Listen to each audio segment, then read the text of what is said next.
Budak Bayangan bab 76. Di luar tepi barat Ashen Barrow, pemandangan Forgotten Shore sama sekali tidak seperti yang diharapkan dan diharapkan untuk dilihat Sunny. Di sisi pulau ini, lerengnya jauh lebih curam. Di tempat di mana itu seharusnya berakhir, pemandangan gurun datar yang sudah tidak asing lagi tidak terlihat. Sebaliknya, tanah terus menurun ke bawah dengan sudut yang tidak terlalu drastis, tetapi masih sangat tajam. Itu berlanjut jauh ke kejauhan. Nyatanya, seluruh pulau tampak berdiri di tepi depresi kolosal di bumi, yang membentang sejauh mata memandang. Dengan ujungnya yang sedikit melengkung, itu menyerupai kawah raksasa yang ditinggalkan oleh benturan yang tak terbayangkan.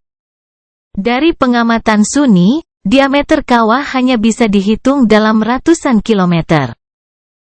Akar-akar pohon raksasa, yang terlihat menonjol dari tanah jauh di bawah, tampak seperti bilah rumput kecil dibandingkan dengan ukuran dinding jurang yang tipis. Seolah-olah seluruh dunia miring ke satu sisi, membuat kepala Sunny pusing. Singkatnya, tidak ada lagi kenampakan alam yang tinggi di sebelah baratnya. Satu-satunya jalan ke depan adalah turun, tanpa harapan untuk menemukan perlindungan dari arus deras laut yang gelap. Yang berarti tidak ada jalan ke depan sama sekali. Perjalanan mereka ke barat telah berakhir. Dan dengan itu, semua harapan untuk menemukan pintu gerbang ke dunia nyata hilang. Sunny menatap pemandangan yang sunyi, merasakan kemarahan dan ketidakpercayaan mencakar hatinya. Dia hanya tidak percaya bahwa semua perjuangan mereka sia-sia. Tapi buktinya tepat di depannya, nyata dan tak terbantahkan. Brengsek, sialan semuanya. Dia mencoba memikirkan cara licik untuk menyelesaikan situasi, tetapi tidak ada yang bisa muncul dari imajinasinya. Laut gelap dengan segala kengeriannya menenggelamkan dunia setiap malam, dan satu-satunya cara untuk menghindarinya adalah mendaki cukup tinggi sebelum matahari terbenam. Tanpa ketinggian yang terlihat, apa yang bisa dia lakukan? Sunny melirik Nevis, yang tampak lebih kecewa darinya. Wajahnya telah berubah menjadi topeng es, tatapan gelap penuh kepahitan dan kebencian di matanya. Dia membuka mulutnya, mencoba memikirkan sesuatu untuk dikatakan, tetapi tidak ada kata yang muncul di benaknya. Pada akhirnya, mereka berdua tetap diam sampai gemuruh di kejauhan mengumumkan kembalinya tahta kegelapan. Jauh di dalam kawah kolosal, semburan gelap muncul dari balik cakrawala, bergegas mengisinya sampai penuh. Sedikit tercengang, Sunny menyaksikan permukaan air naik dengan cepat, akhirnya mengubah jurang tak berujung menjadi lautan hitam yang luas. Kemudian, mulai meluap, mengirimkan banjir air yang tak terbendung ke tanah kosong. Mengalir melewati Ashen Barrow, ia mengalir ke pedalaman, menabrak karang labirin merah. Segera, seluruh dunia diselimuti air hitam yang mendidih. Sunny menjilat bibirnya yang kering dan menoleh ke Nevis. Setelah jeda singkat, dia berkata dengan suara serak, "Kurasa kita menemukan sumber laut yang gelap." Dia berlama-lama, menyaksikan sinar matahari terakhir perlahan menghilang dari langit, lalu menoleh ke arahnya dengan ekspresi muram di wajahnya. "Ayo kita kembali." Mereka bertiga merasa kehilangan dan patah hati karena penemuan yang mengerikan itu. Casey khususnya tampaknya sangat terkejut. Itu tidak masuk akal, hanya saja tidak, gumamnya dalam perjalanan ke perkemahan. Bagaimana mungkin? Mencengkeram bahu Sunny. Dia mempercepat langkahnya dan bertanya, "Apakah kamu yakin tidak ada yang lebih tinggi dari permukaan laut di luar sana?" "Apakah kamu benar-benar yakin?" Dia menghela nafas. Merasakan suasana hatinya berubah lebih gelap dari sebelumnya. "Ya, kami melihat cukup teliti." Seluruh tanah hanya turun, turun, dan turun. Itu membentang ke cakrawala, sejauh yang bisa kami lihat, ke segala arah kecuali timur. Ashen Barrow berada tepat di tepi. Gadis buta itu menggelengkan kepalanya, tapi bagaimana mungkin? Aku sudah melihat bahwa kita telah sampai di kastil. Pasti ada jalan. Sunny tetap diam, tidak tahu bagaimana menjawabnya. Jika memang ada jalan, dia tidak tahu tentang itu. Setelah beberapa detik, Nevis malah menjawabnya, kami akan mencoba memikirkan sesuatu besok. Skenario terburuk. Skenario terburuk, kami harus membahas semuanya. Sunny gemetar memikirkannya. Perjalanan seperti itu akan memakan waktu berbulan-bulan. Untuk mengitari kawah kolosal. Mereka harus menempuh jarak berkali-kali lebih jauh daripada yang mereka lakukan pada minggu-minggu sebelumnya. Setiap hari membawa risiko tersandung pada sesuatu di luar kemampuan mereka untuk melawan. Dan setiap malam membawa risiko tersandung pada mereka. Peluang bertahan beberapa bulan di tempat neraka ini tidak ada artinya jika bukan jurang maut. Haha, yang ada di dalamnya. Dengan meringis, dia mencoba untuk tidak memikirkan skenario terburuk. Kegelapan malam yang jatuh bukanlah lingkungan terbaik untuk pikiran-pikiran menakutkan. Besok, kami akan beristirahat, memulihkan tenaga, dan memikirkan sesuatu besok.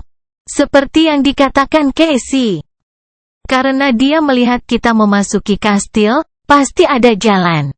Mereka mencapai kemah sementara tepat sebelum matahari benar-benar menghilang.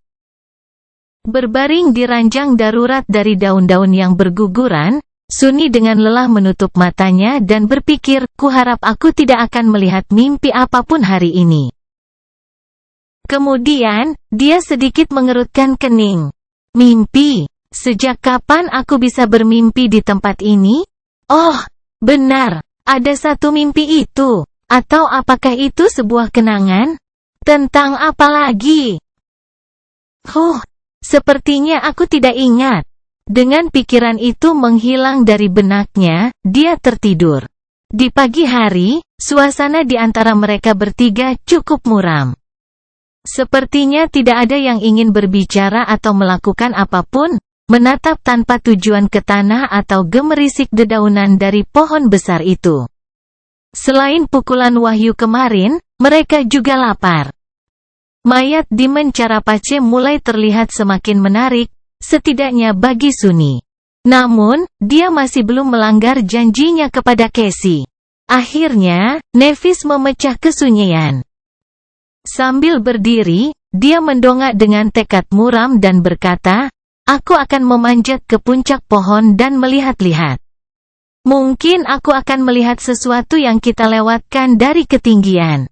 Sunny menatap pohon raksasa itu, tiba-tiba merasa sangat kecil. Itu benar-benar luar biasa.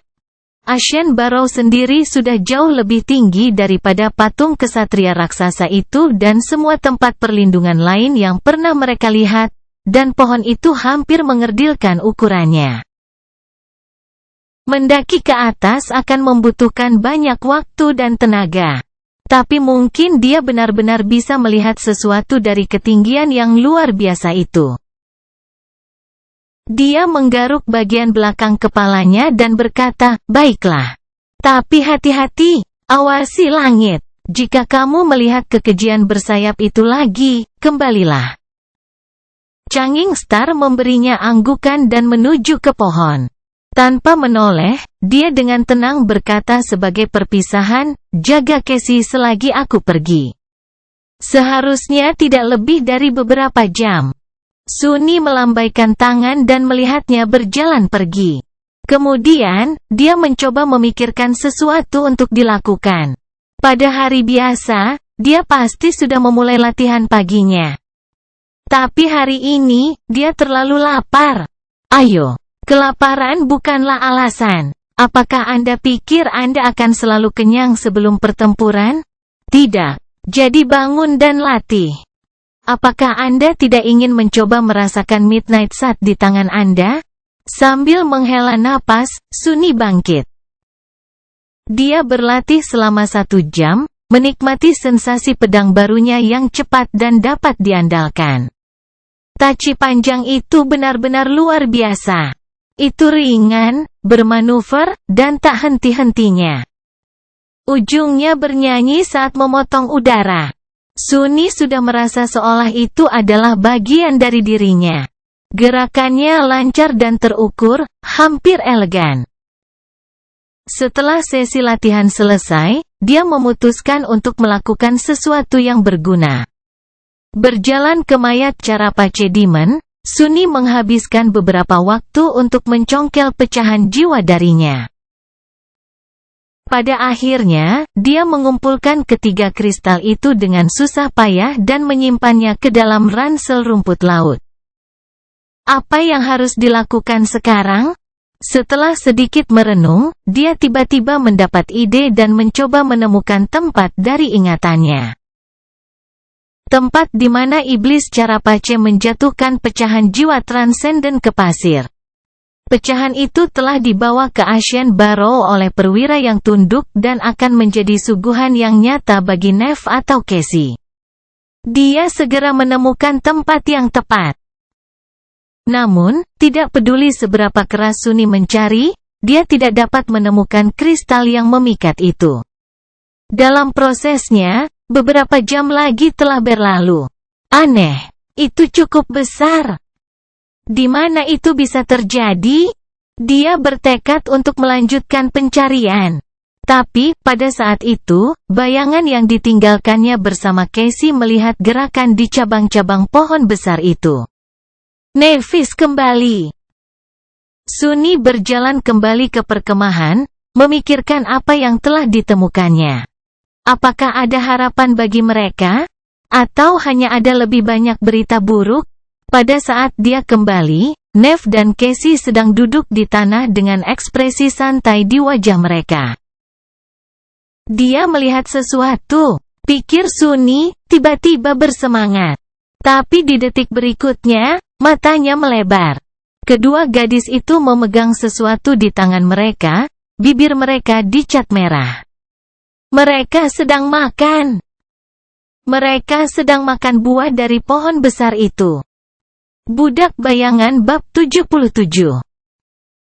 Sunny tersandung dan menatap teman-temannya dengan sangat terkejut. Nevis dan Cassie masing-masing memegang sebuah buah yang besar, bulat, dan berkilauan. Kulit buah ini halus dan hitam seperti oniks, sedangkan bagian dalamnya yang segar berwarna merah seperti rubi. Tangan, dagu, dan bibir mereka berlumuran jus merah, membuatnya tampak seperti sedang berpesta darah. Udara dipenuhi dengan aroma manis yang memikat.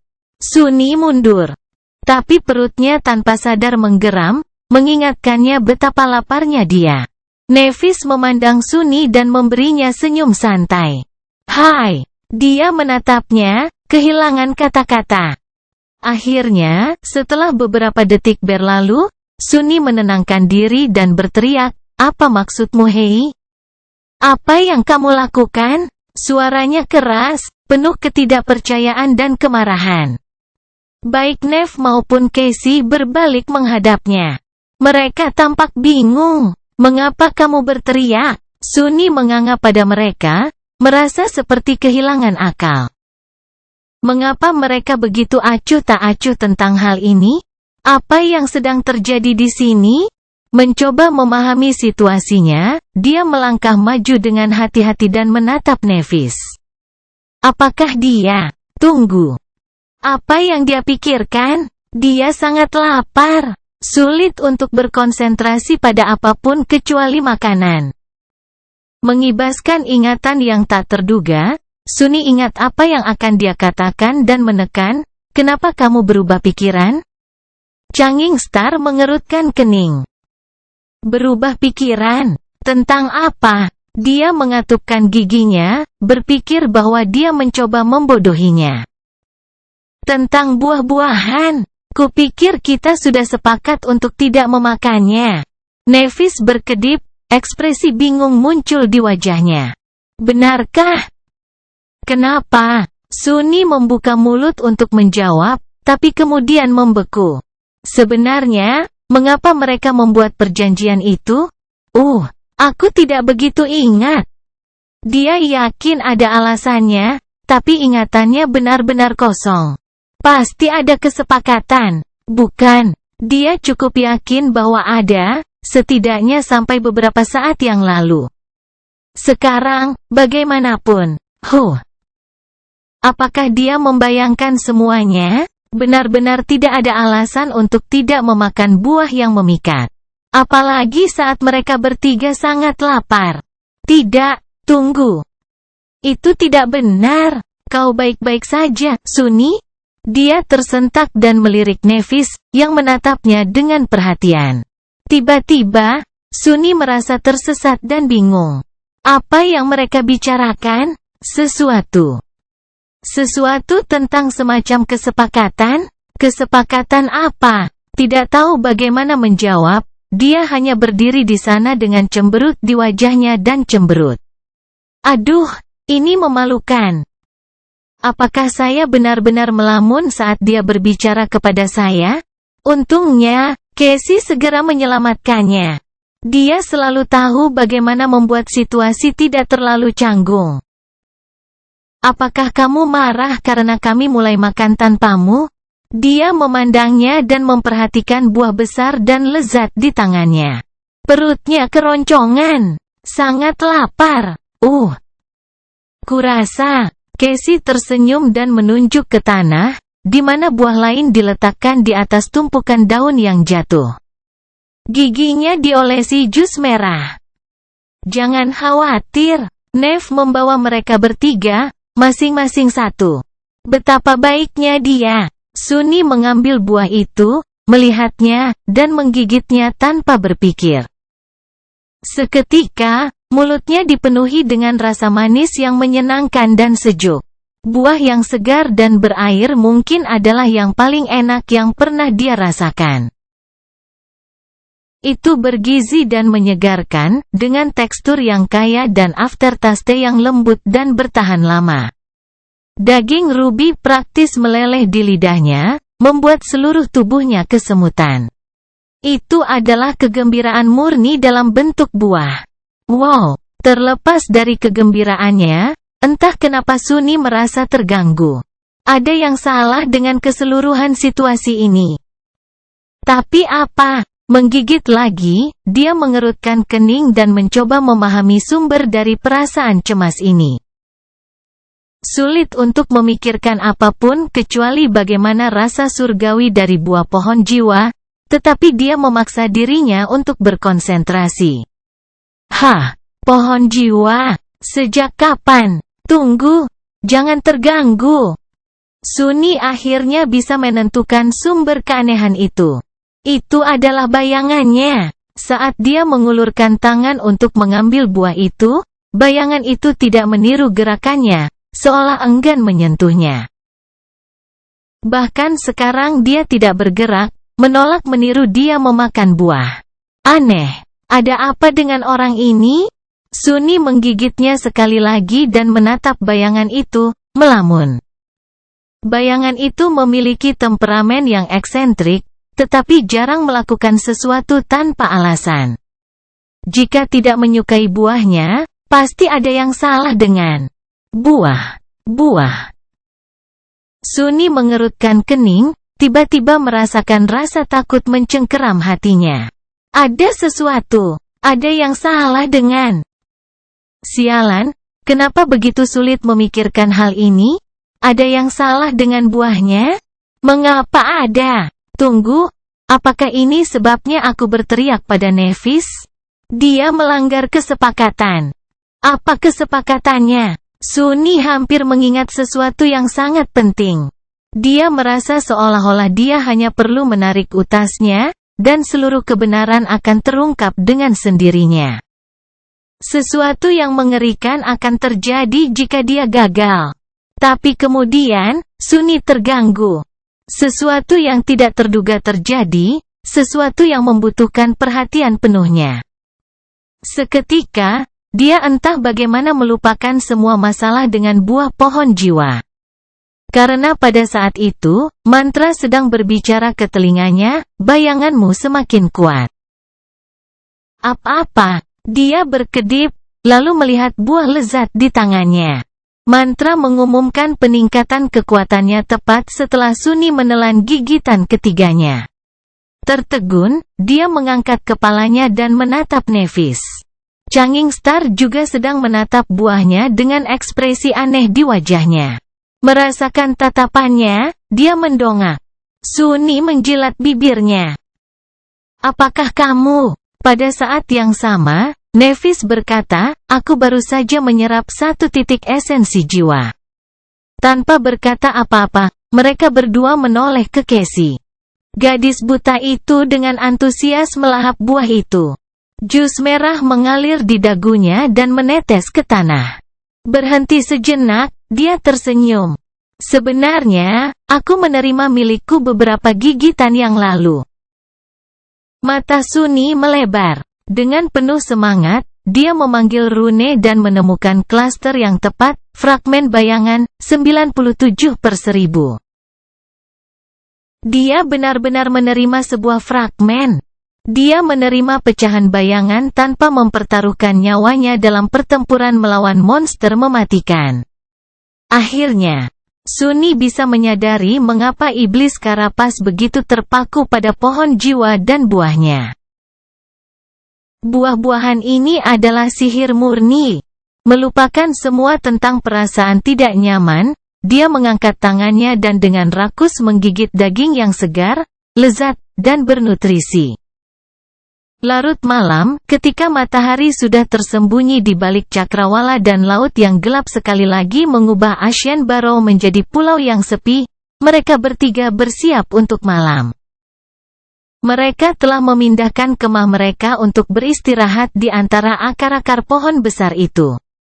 Dengan energi baru yang diperoleh dari mengkonsumsi buah ajaib, semua kekhawatiran mereka tampaknya memudar.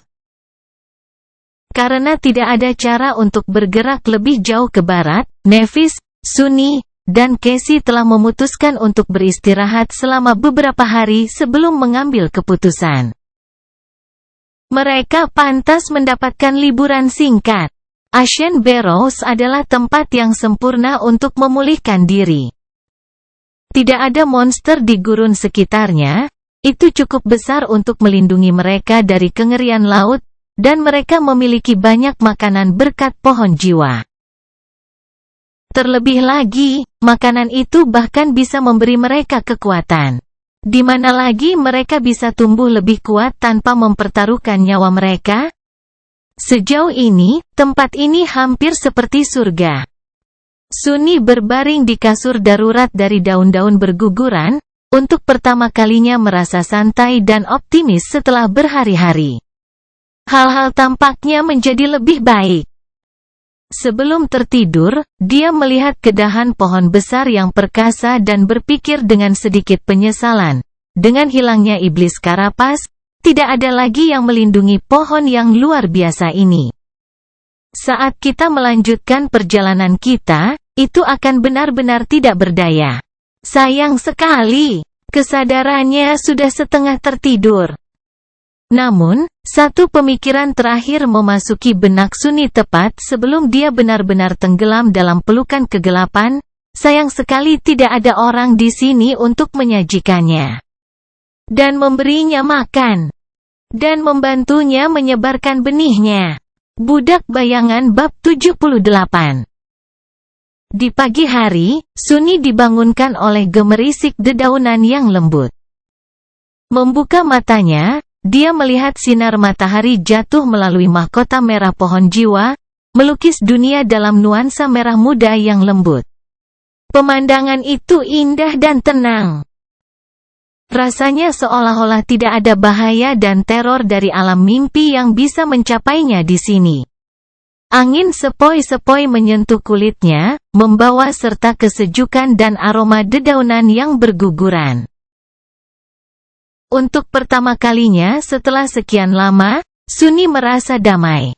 Apakah seperti ini rasanya liburan? Jika demikian, keputusan mereka untuk memilikinya adalah keputusan terbaik yang pernah ada. Dia duduk dengan menguap dan dengan malas melihat sekeliling. Casey dan Nevis sudah bangun. Melihat mereka membuat senyum di wajah Sunny. "Kenapa aku menyeringai?" Menggelengkan kepalanya, Sunny memasang ekspresi serius dan berkata, "Selamat pagi." Gadis-gadis itu menyapanya. Kemudian, Nevis sedikit memiringkan kepalanya dan bertanya, "Hei. Apakah kamu ingat mengapa kita tidak meninggalkan siapapun untuk berjaga-jaga tadi malam?" Sunny berkedip. "Memang, mengapa tidak ada yang menjaga perkemahan?"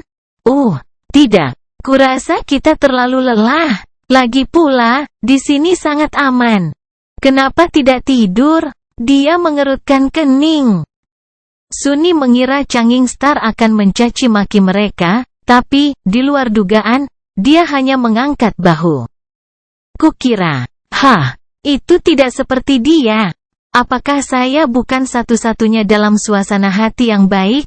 Untuk membuat Nev merasa lebih baik, dia menunjuk ke bawah dan berkata, "Jangan khawatir. Bayanganku akan memperingatkan kita jika terjadi sesuatu." Dia sepertinya sudah melupakan pertanyaannya, kembali ke apapun yang dia lakukan sebelumnya. Mereka bertiga dengan mudah terganggu akhir-akhir ini. Sunny menghela napas. "Jadi, apa yang akan kalian lakukan hari ini?"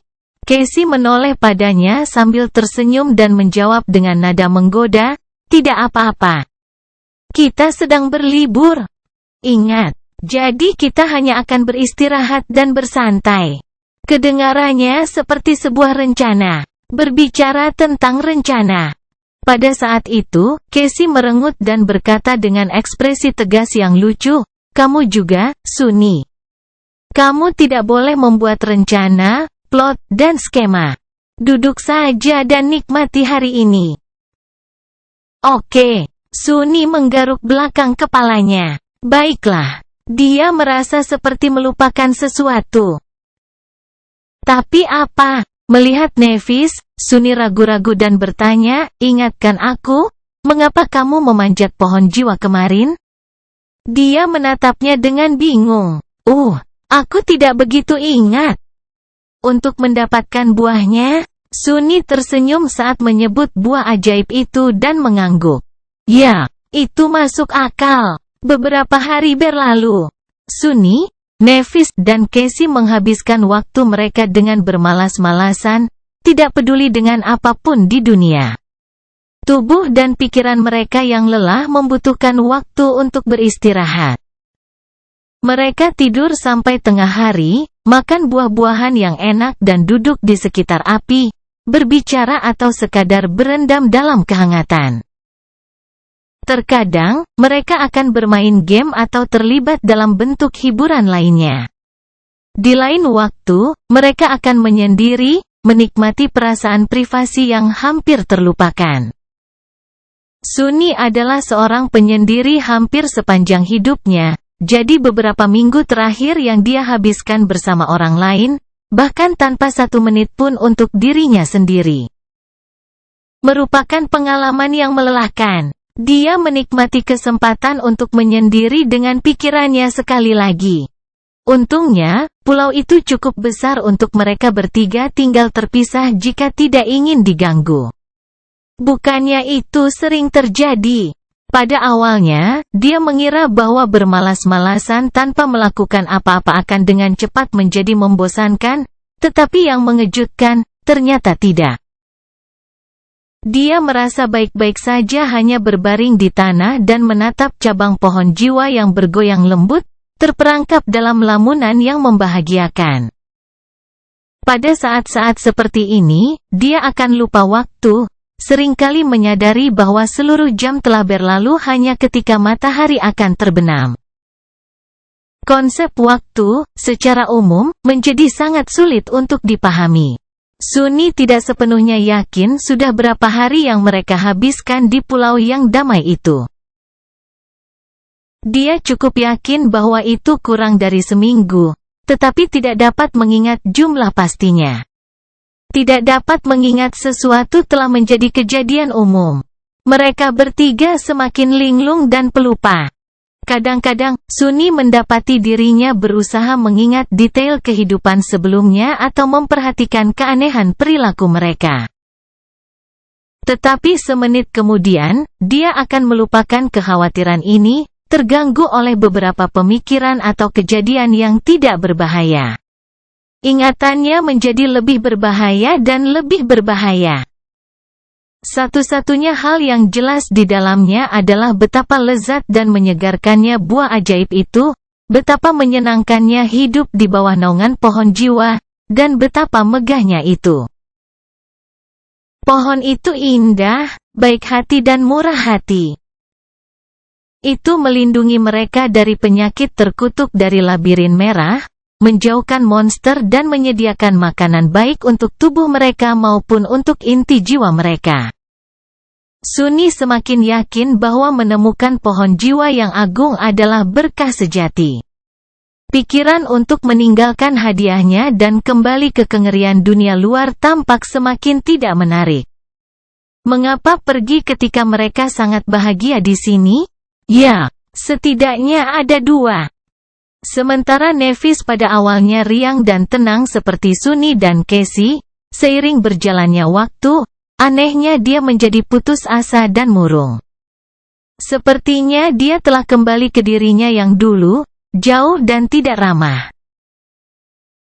Alih-alih mengobrol atau bersantai dengan mereka, Changing Star malah menghabiskan sebagian besar waktunya duduk di tepi barat pulau sendirian, menatap ke kejauhan dengan mata suram.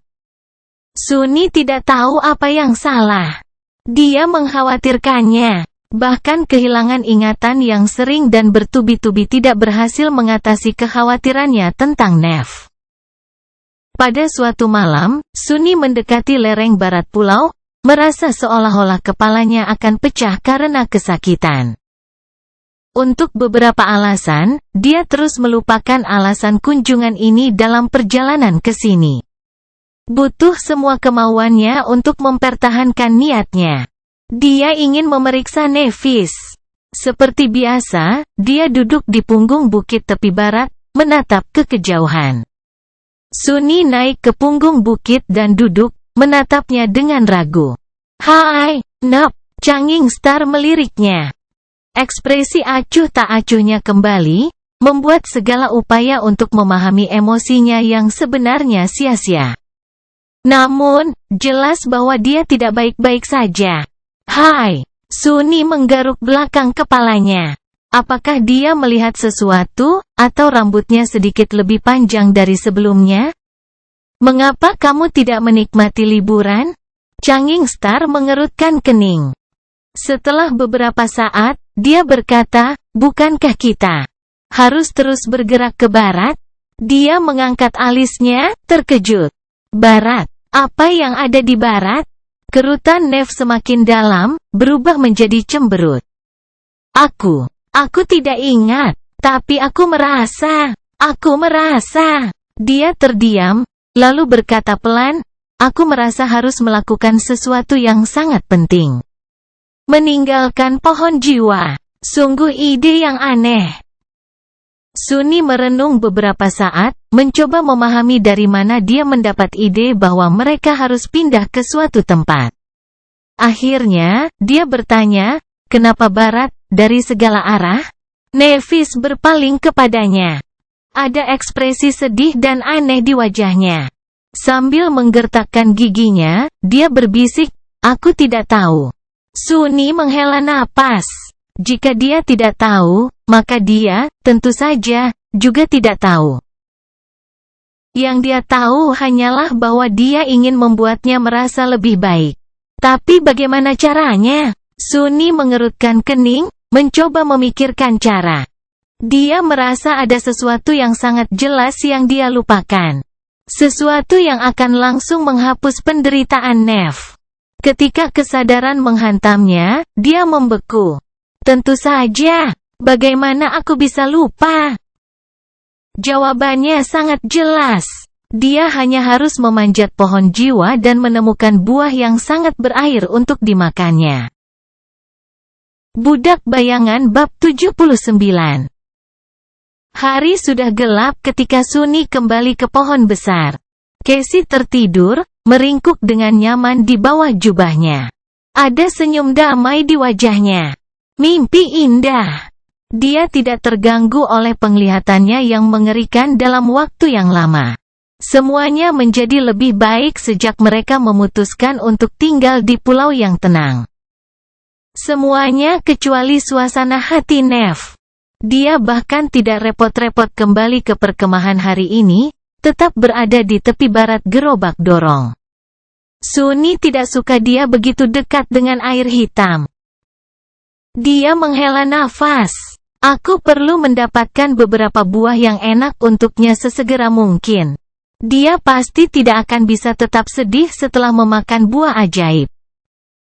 Mereka sangat manis dan lezat. Sunny mulai ngiler hanya karena memikirkan mereka. Mungkin aku juga akan menemukan satu untuk diriku sendiri. Pada awalnya, mereka bergiliran memanjat ke dahan bawah pohon jiwa untuk mengumpulkan buah.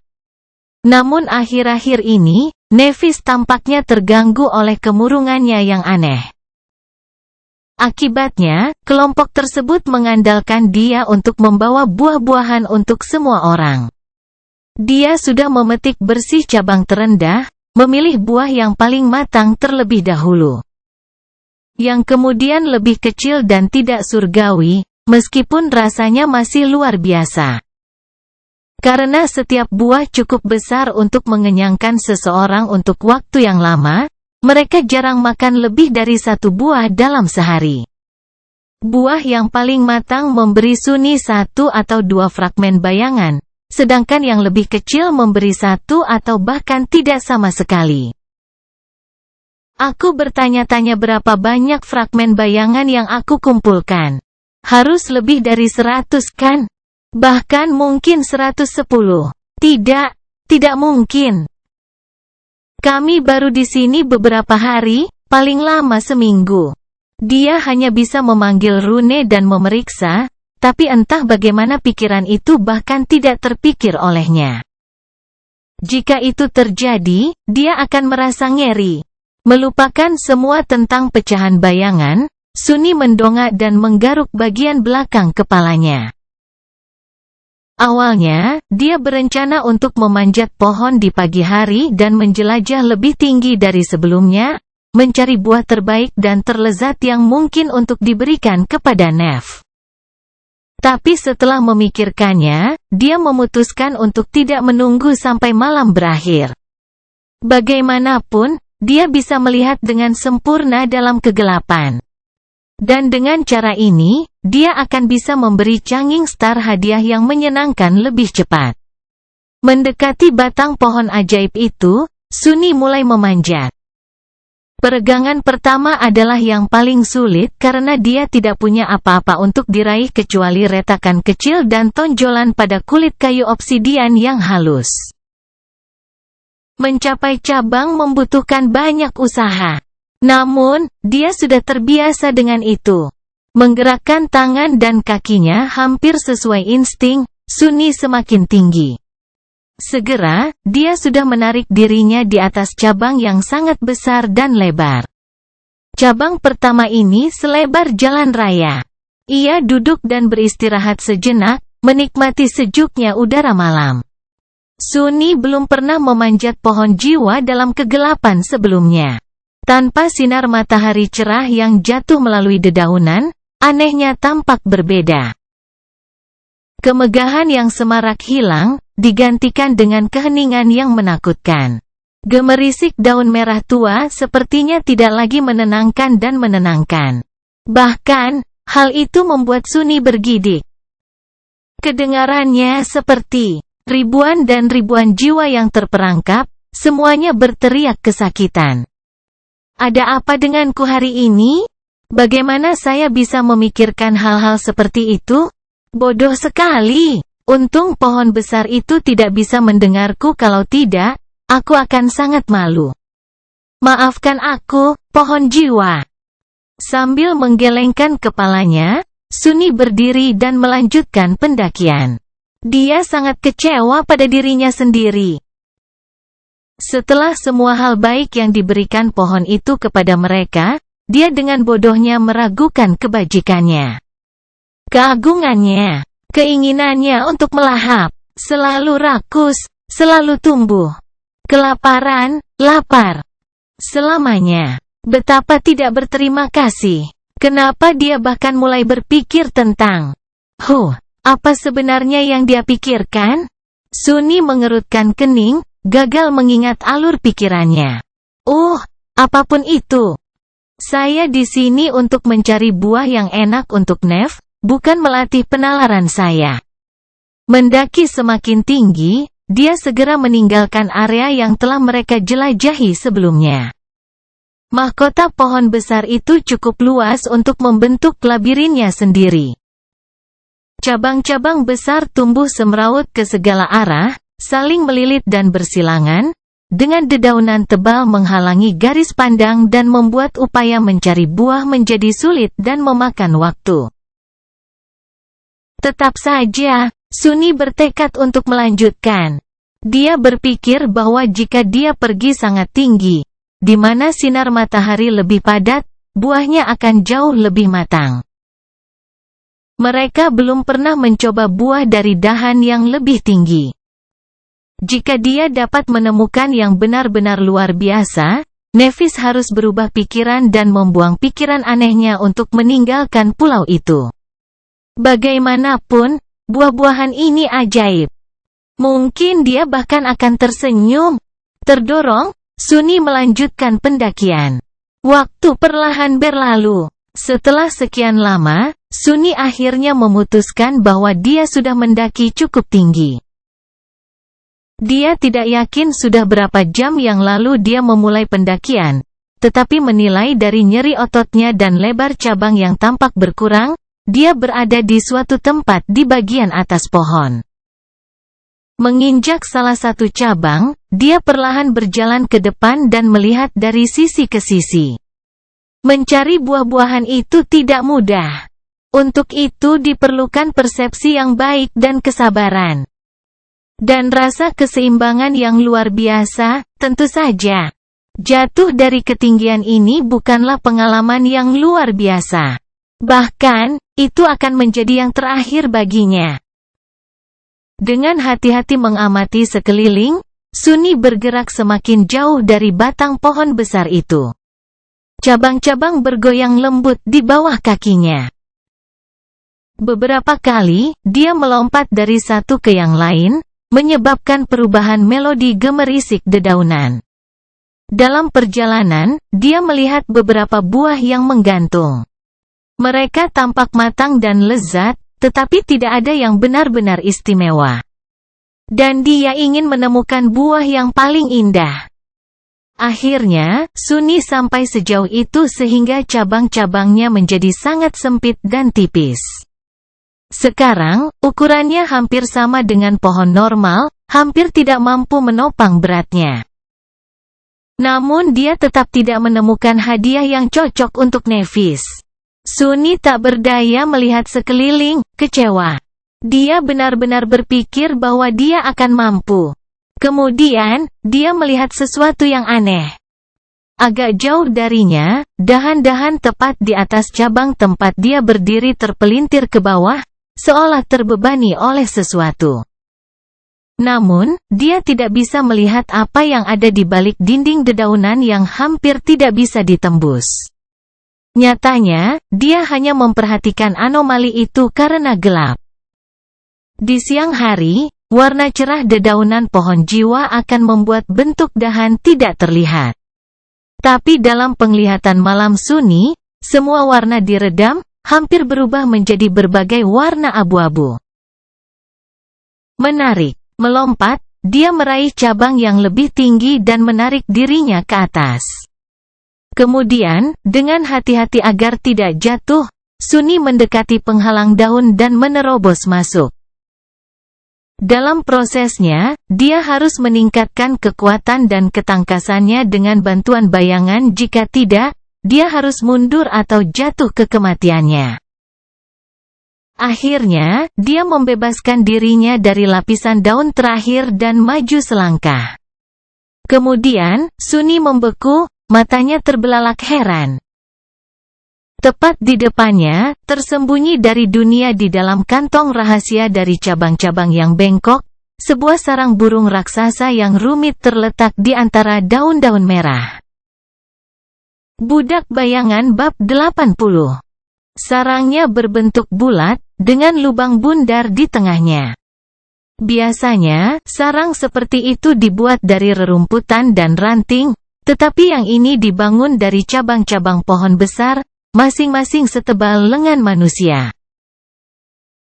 Cabang-cabang ini dipelintir dan terjalin bersama dalam pola yang kacau, menciptakan dinding hitam oniks tanpa celah. Sunny belum pernah melihat yang seperti ini. Burung adalah pemandangan langka di dunia nyata, apalagi yang raksasa. Ukuran pintu masuk sarang cukup besar untuk dilewati truk kecil. Sarangnya sendiri beberapa kali lebih besar. Wow! Untuk sesaat, dia merasakan ketakutan, takut burung raksasa itu ada di dekat sini. Tapi kemudian ketakutannya menghilang. Sarangnya tampak ditinggalkan. Itu kuno dan kosong, beberapa bagiannya sudah diambang kehancuran. Seolah-olah ribuan tahun telah berlalu sejak seseorang berada di tempat yang tersembunyi dan penuh rahasia ini. Udara dipenuhi dengan perasaan kesepian dan sunyi sepi. Masuk akal, jika aku nyaris berhasil melewati dedaunan. Bagaimana monster raksasa melakukannya tanpa meninggalkan lubang raksasa di penghalang? Sunny ragu-ragu, kehati-hatian dan keingintahuan saling bergulat di dalam hatinya. Di satu sisi, menjelajahi sarang kuno bukanlah ide terbaik dimanapun, apalagi di dalam alam impian. Itu menimbulkan risiko besar. Di sisi lain, itu juga bisa menghasilkan pahala yang besar. Plus, bukankah itu terlalu menarik? Pada akhirnya, Sunny memutuskan untuk masuk ke dalam sarang untuk memuaskan rasa penasarannya. Dia telah meyakinkan dirinya sendiri bahwa itu aman mengikuti alur pemikiran yang tidak terduga. Dalam keadaan pikirannya yang kacau, Sunny yakin bahwa pohon jiwa adalah makhluk yang hebat dan baik hati, yang melindungi mereka dari ancaman mengerikan yang bersembunyi di dunia luar. Jika demikian, bagaimana mungkin sesuatu yang berkaitan dengan pohon besar menjadi tidak aman? Mendekati pintu masuk sarang, dia menyeimbangkan diri di tepi dahan dan mencoba melihat ke dalam. Namun, dia tidak cukup tinggi untuk melihat apapun kecuali bagian dalam atap sarang. Karena posisinya cukup genting, Sunny memutuskan untuk tidak menunda hal yang tak terhindarkan dan melompat, melemparkan dirinya ke atas dan melewati bibir pintu masuk. Sesaat kemudian, dia mendarat di permukaan yang lembut. Bagian bawah sarang ditutupi bantalan tebal jaring laba-laba putih yang halus. Waktu telah membuat mereka rapuh dan lentur seperti pasir. Ada begitu banyak jaring laba-laba di sekitarnya, untuk sesaat, Sunny mengira dia telah jatuh ke dalam kepompong putih raksasa. Tapi tidak, itu hanya sarang. Dan di sana, di tengahnya, ada. Sunny berkedip. Di tengah sarang, ada telur. Sebuah telur kuno raksasa yang setinggi dirinya, berwarna abu-abu dan tampak tak bernyawa, seolah berubah menjadi batu seiring berjalannya waktu. Lupa bernapas, Sunny melihat sekeliling, memastikan tidak ada apa-apa. Dan tidak ada orang lain di sekitarnya. Tapi tidak, sarang raksasa itu kosong dan sunyi. Bahkan tidak ada bayangan liar yang bersembunyi dimanapun. Betapa menarik. Anehnya, Sunny merasa bersemangat. Perasaan menemukan sesuatu yang luar biasa, sesuatu yang tidak pernah dilihat oleh siapapun kecuali dia, memenuhi dirinya dengan rasa takjub dan kepuasan yang mendalam. Dia tidak pernah tahu bahwa ada sisi seperti itu dalam dirinya, sisi yang penuh dengan hasrat penjelajah. Mari kita periksa hal ini. Berjalan di atas sutra lembut, Suni perlahan mengitari telur besar itu dan mempelajarinya. Sekilas, sepertinya terbuat dari batu. Permukaan telur diwarnai dengan berbagai corak abu-abu, yang saling bertumpuk seperti awan yang bergerak. Pola ini anehnya indah, memberikan aura misterius pada telur itu. Tapi secara keseluruhan, itu hanya besar dan mulus. Suni menggaruk bagian belakang kepalanya, lalu melangkah mendekat dan meletakkan tangannya di atas permukaan telur.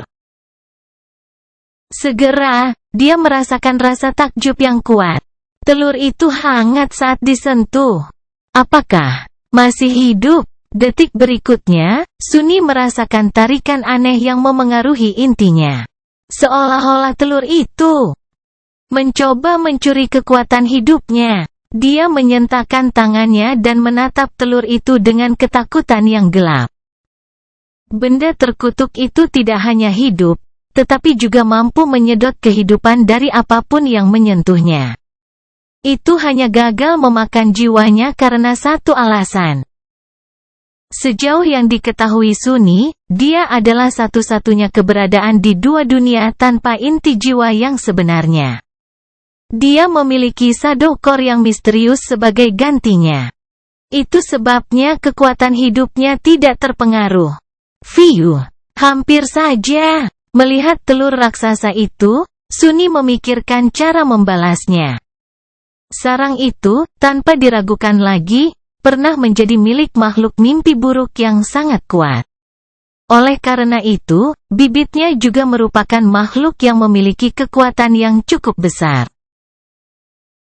Namun, karena beberapa alasan yang tidak diketahui, makhluk itu tidak dapat menetas dan ditinggalkan oleh induknya, ditakdirkan untuk tetap terperangkap di dalam telur untuk selama-lamanya.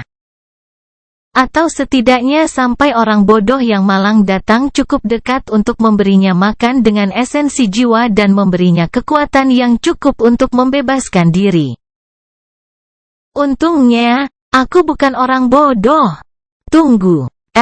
Mungkin aku. Keputusannya sangat aneh akhir-akhir ini. Dia tidak bisa menjelaskan beberapa di antaranya, termasuk yang terakhir ini. Seolah-olah kemampuan berpikirnya telah berkurang. Apapun, aku masih lebih pintar dari telur. Seperti seorang penjelajah sejati, dia pergi ke tempat yang belum pernah dikunjungi orang sebelumnya dan membuat penemuan yang luar biasa. Dia menemukan makhluk yang luar biasa misterius dan langka, makhluk yang belum pernah didengar oleh seorang manusia pun. Secara alami, dia harus membunuhnya. Itulah inti dari semangat penjelajahan, bukan? Memanggil Midnight Sun, Suni menusukkannya ke permukaan batu telur, menyebabkan hujan bunga api jatuh di sarang laba-laba. Bilah tajam meluncur tanpa bahaya di atas batu, hanya menyisakan goresan dangkal di atasnya. Bajingan tangguh, telur itu cukup kokoh untuk menahan serangan dari senjata yang bangkit. Jika sekuat itu, Suni takut membayangkan betapa kuatnya monster dewasa itu. Itu jelas bukan makhluk mimpi buruk biasa. Tapi kemudian, dia bukan penidur biasa. Bayangannya mengalir dari tangannya ke Midnight Sun, mengubah logam yang dipoles dari bilahnya menjadi hitam dan tidak berkilau. Segera, aura dingin terpancar dari pedang, membuatnya terasa cukup tajam untuk membelah dunia. Melangkah ke depan, Suni mengangkat Sun di atas kepalanya dan menebas, memberikan pukulan telak. Ditingkatkan oleh bayangan, bilah gelap itu menggigit permukaan batu telur dan membelahnya. Retakan menembus telur batu raksasa saat pedang Suni menancap ke dalamnya. Kilatan cahaya merah menyeramkan bersinar melalui celah-celah, lalu menghilang, tidak meninggalkan apa-apa selain kegelapan. Semburan cairan hitam kental mengalir ke jaring laba-laba putih. Dalam kesunyian berikutnya, Sunny mendengar suara mantra yang menyihir, "Kamu telah membunuh iblis hebat, bibit burung pencuri keji. Bayanganmu semakin kuat. Anda telah menerima memori